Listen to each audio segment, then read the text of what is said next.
He was very fast. He knew to score. He was strong. And you was happy when he played in your team and not in another team. His greatest skill was when he had control of the ball. He never got slow when he was in possession. He would speed up. His style was characterised by tremendous speed. He had this catapult start from standing still and could run down any opponent. I could run 100 metres in less than 11 seconds. When I had half a metre on a defender, it was hard for him to catch me.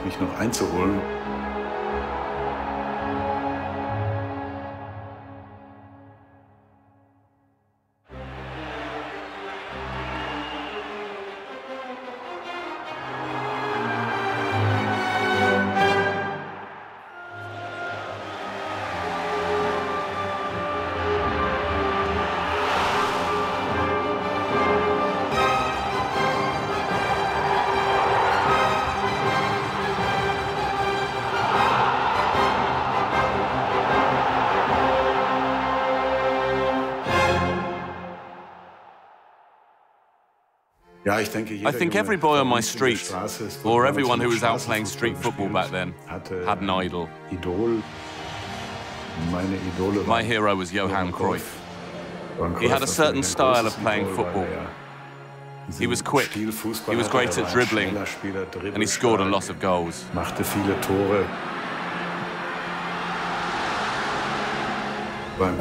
He was a nice guy too, a bit of a rebel really. He smoked. He did things that didn't really fit in with the footballer image at the time, but he was a good guy and great hero.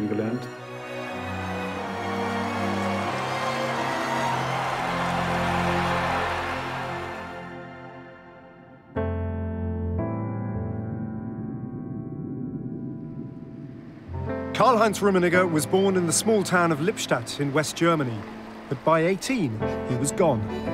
In 1974, he signed for the biggest club in the land, Bayern Munich, an institution with which he would forever be associated. I had an incredible number of offers. All the clubs in Germany wanted to sign me, but the club who wanted me most was Bayern Munich. I felt a bit dizzy about it, because Bayern were a great team then, with players like Sepp Maier, Paul Breitner, Franz Beckenbauer, Uli Hoeneß and Gerd Müller. So I wasn't sure whether I'd fit in or could play in that team. I had a coach at Lippstadt, an older coach, and he said to me, if you get an offer from Bayern Munich, go to Bayern. They're the best team in Germany, so make sure you go. You can't really be prepared for what's in store or what will happen to you when you move from Lippstadt to Bayern Munich. So I think he was very careful and slightly defensive in his first training session. But, and this is very important, at Bayern, it's always been the case that even the top players don't need to show that they're the best in any aspect of life. The very best don't look down on the others and don't think they're above the youth players. Actually, they treat them properly, fairly, and with mutual respect. Karl-Heinz was an improbable hero from the countryside who could dribble fantastically well and had magical ball control. However, at the start, he kind of forgot that he had to score goals. But he quickly learned how as time went by, meaning he didn't just dribble with the ball, but became lethal in front of goal. It didn't take long for the teenager to repay Bayern's faith. Just 4 games into his debut season, he struck the first of 162 goals for the Bavarian Giants. I was enormously lucky to be able to play in that game at all. We had people out injured at the start of the season, and a squad of just 16 or 17 players. It was an unbelievable feeling, because as an 18-year-old, I'd scored a goal in my own stadium in front of 80,000 fans. It was just incredible. On Monday, I bought all the newspapers and sent them to my parents. and my friends in Lippstadt, so they could see just what I'd experienced here. After a solid start with Munich, Rummenigge received his first winner's medal as Bayern won the 1975 European Cup, despite not featuring in the 2-0 win over Leeds United. I played in all the games that year in the European Cup, all the games including the semi-final, but unfortunately not the final. The coach picked players based on their experience. It wasn't easy, because you never know when you'll get to play in a final again. We won, but I didn't feel personally satisfied. I was delighted for the team, but when you can't make your own contribution on the pitch, then it isn't very rewarding. It was a strange feeling. However, the following season, he was a regular fixture in Bayern's starting. As was often the case at that time, we reached the final, but once we got there, we didn't play very well. They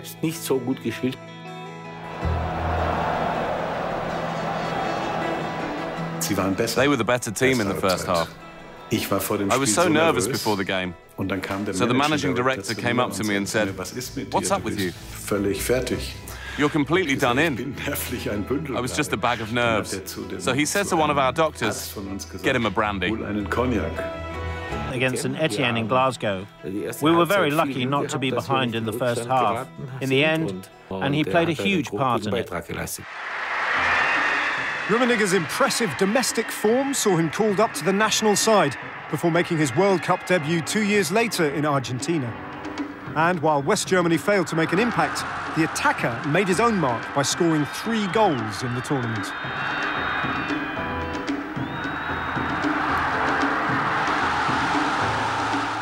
The World Cup wasn't a success from Germany's point of view, but for me it was the beginning of something, a step in the right direction. If you looked at him, he was such an innocent-looking boy, with rosy cheeks. We didn't know how dangerous he was. When he had the ball, he had an enormous personality, one of the best strikers. For me personally, it was a good tournament, because I gained experience and noticed that I could hold my own and play at a high level.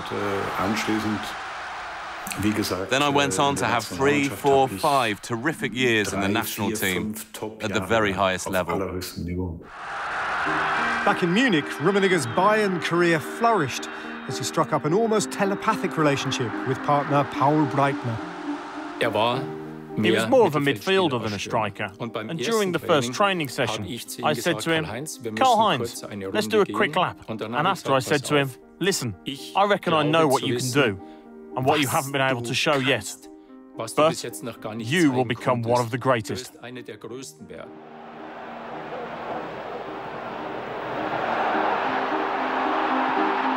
He profited from the passes of Paul Breitner to score many important goals and to win titles.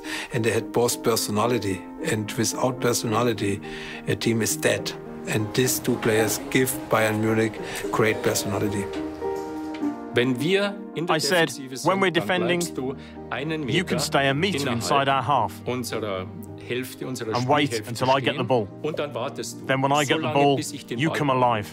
Do 1 or 2 side steps and make a run. Then, like this, the ball will drop to you. Paul Breitner had this great sense of timing. I came inside, then went outside, came inside and went outside again, then made a run and had this half-metre advantage, which made it difficult for the defender. For every 10 times I had possession, 9 of those would see me play the ball to him. That's because I knew that if I gave him, because I knew he was too good to go 2 or 3 games without scoring. He simply got it.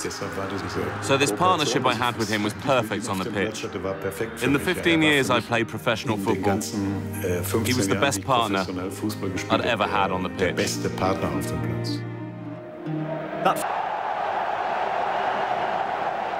Karl-Heinz Rummenigge and Paul Breitner was these 2 players who win the titles for Bayern Munich in the beginning of 80s. The last time we'd won the Bundesliga was when I arrived in 1974, and I hadn't played any part in that victory.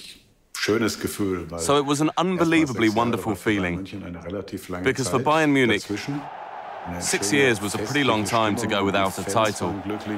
There was a wonderful celebratory mood. The fans were delighted. It was an unforgettable day. The fans were running around, all celebrating together. Just an incredibly emotional experience. But there was no time to celebrate, as West Germany headed off to Italy, with Rummenigge searching for his first taste of international success at the 1980 European Championship. I think that then we had an important group game, which we won. There were 2 groups of 4 back then, so it was played with 8 teams, and we progressed from there. We were in the final and up against Belgium. Then in the 90th minute, there was a corner. I went to take it, and there was a photographer there. And so I said to the photographer, "Fix your lens on Horst Hrubesch. That's where the ball's going." We won 2-1 and were European champions. Rummenigge was enjoying the most successful period of his career as the accolades continued to pour in. Top goal scorer, winning the European Championships, and then being chosen as the best player of the tournament. It was an incredibly successful year for me, and of course made me extremely proud. The 3 best players at the time: Zico,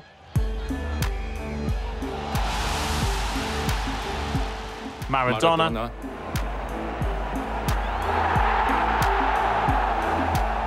and Rummenigge. He was one of the greatest players in the 80s, and he was a top scorer.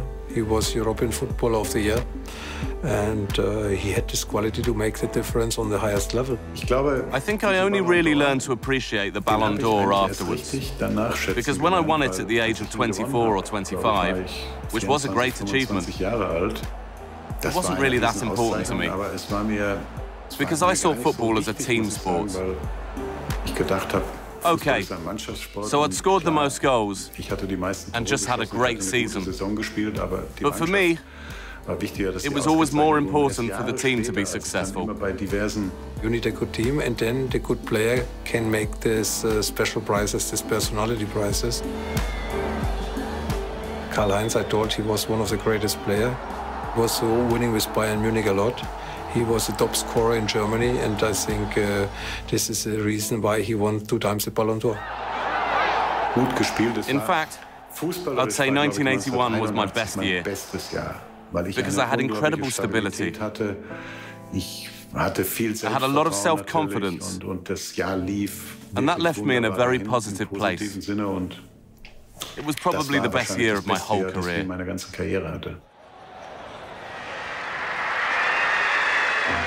Rummenigge's second World Cup appearance happened the following year in Spain. But while an injury sustained in the first match against Algeria affected his playing time, his services were desperately needed in the epic semi-final against France. It was one of the greatest and most fascinating matches that I ever played in. A semi-final against France, in which we were 3-1 down after 98 minutes. And Karl-Heinz Rummenigge was brought on. He had hardly got on the pitch before he started to help us pull the game back to 3-3. It was a huge game.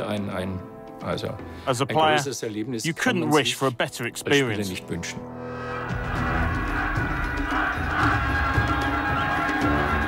I was 5th up, and the Frenchman who took his penalty before me scored. So then I knew, if you miss, Germany are out. I took the ball, I put it on the penalty spot, and I looked at the goalkeeper. Then suddenly I came over all calm. Before that, the only thing going through my head was that if I miss, I'll be the idiot of a nation. The ball went in, and a weight is just lifted from you. I knew right then we had a chance of getting into the final. France's Maxime Bossy saw his efforts saved. before Horst Hrubesch tucked away the winning penalty. The Germans were on their way to a final showdown against Italy. After the France game, we were due to fly back to Madrid from Seville. When we got to the airport, there were no planes, no food, nothing. So we didn't leave Seville until 4 o'clock in the morning. I made it back to our hotel in Madrid at 6 o'clock in the morning on the Friday, which was only 2 days before the final. 6 o'clock in the morning. I said to the team in the hotel, "So guys, in a quarter of an hour, we'll all gather to have last night's dinner, and then today's breakfast at the same time." And one thing was clear to us: we would only have a chance of beating Italy if we scored the first goal. Because then they would have to come out and play, and we could counter. But if Italy scored first, I don't think we would have had the strength to get back in the game. After a goalless first half, Italy began to gain an advantage. The Azzurri struck 3 times, and despite a consolation goal from Paul Breitner, Italy were crowned champions. They got stronger with each game. And I've always had this philosophy, where if your opponent is better, then you have to respect that you're going to lose as a result of fair play. Italy were better, and it was only right that they won 3-1. You had to respect that. Rummenigge's 10 seasons at Bayern Munich included 8 trophies and 162 goals. But it was time for a new challenge. For the first time in his career, he was on the move, heading south to Italy and into Milan. I was 29 years old at the time. I'd had 10 years at Bayern Munich, and I got the feeling I had to try something new. I wanted to get to know a new culture and speak a new language. Italian was the top one to speak at that time as far as football was concerned. He's an idol in Italy. He's not only a great player, he's a great person for all Italians, for all Italian football fans, and he makes a great job there. What I wanted most of all was to win the Italian Championship with Inter Milan, and to give that wonderful trophy to the fans in the San Siro. I didn't manage to do that, sadly, and I'm sorry about that to this day. It wasn't always easy in Italy at the time, but the people, the fans, were always incredibly positive, and it was a fantastic experience, a period I wouldn't wish to have missed out on. 1984 saw the captain lead West Germany's defence of their European title. The holders looked poised to progress to the semi-finals until a 1-0 loss to Spain dumped them out of the tournament. But there was no time to dwell on the past as a third World Cup loomed on the Mexican horizon. This time Rummenigge's former teammate was now at the helm of Die Mannschaft. The coach was Franz Beckenbauer. And Franz didn't have any experience as a coach, but he did a great job. Physically, we were at the very highest level. However, the veteran continued to feel the strain of injury, working tirelessly with medical staff to get himself fully fit as West Germany progressed in the tournament. We was together in a room, 7 weeks. He was not in the best condition. He had injured, he had muscle problems. Sure, he has to play, he liked to play. He was a captain, 86. He was coming then from the bench, but he was not in the best condition, and how he can help us. Unfortunately, I still had problems with that same muscle at the back of the right upper thigh. When you're more in the room with the doctors and therapy, and the team is training outside, I think this cannot make you happy. Nevertheless, the inspirational captain led the Germans out in the final at the iconic Azteca Stadium, his last chance to win the World Cup. It was a strange game, I have to say. First of all, there was a great atmosphere. I decided before that game that it was going to be my last international match, and I let Franz Beckenbauer know. It was unbelievably hot. I was standing in the centre circle, and there was no shade at all, because the sun was beating straight down. It was incredible. All these impressions being made on me before the match. In the game itself, Argentina were dominant. Maradona was having a terrific tournament. After going 2-0 down, many thought it was over. Then we noticed the wind had gone out of Argentina's sails, and we brought it back to 2-1, then 2-2.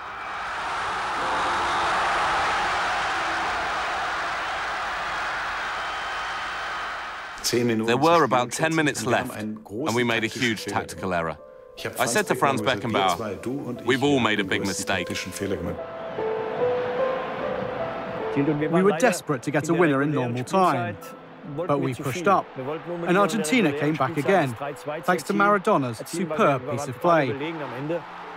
And we lost 3-2. This is what happens in football. I'm totally convinced we wouldn't have lost if the match had gone into extra time. It was the only title I didn't win. The great players, Hoeneß, Beckenbauer, keep joking about it, saying you've been a world champion one time less than us. We've done it at least once. Sadly, not for me. The clock had finally wound down on Karl-Heinz Rummenigge's international career. The striker scored an incredible 45 goals in 95 appearances. And after leaving Inter Milan for a stint at Servette in Switzerland, one of football's greatest eventually hung up his boots in 1989, having scored 220 goals during a stellar career. Scoring a goal is incredible. I keep saying I'm having fun in the job now, but when you score a goal in front of 70, 80, 100,000 people, then it's like an explosion going off. An unbelievable feeling. When the other players on your team come up and embrace you, it gives you a feeling you can barely describe, because it's always better than you can imagine. He just caught everyone off guard because he looked like such a nice lad. He looked like he couldn't do anyone any harm. He had that as a quality. And he just played it down. But that was the biggest danger. People underestimated him. I think that Karl-Heinz ranks amongst the top 2 or 3 strikers that Germany has ever had. This respect he get because he was one of the greatest football players what Germany had ever. He was an outstanding striker who used his skill and speed incredibly well. He thrived on goals. He had some amazing years, such memorable matches, and played so quickly. He was a great leader. He ranks alongside the very best and the most important players. And he was one of the fairest and friendliest. This is actually far more important. He's just a wonderful person. I love him. As a player, I was seen as quick and good at dribbling. I scored many goals and fortunately was able to enjoy a lot of success in the form of titles. I think that's the image I had as a footballer. And I also hope I was able to make a few people happy now and again with the odd goal.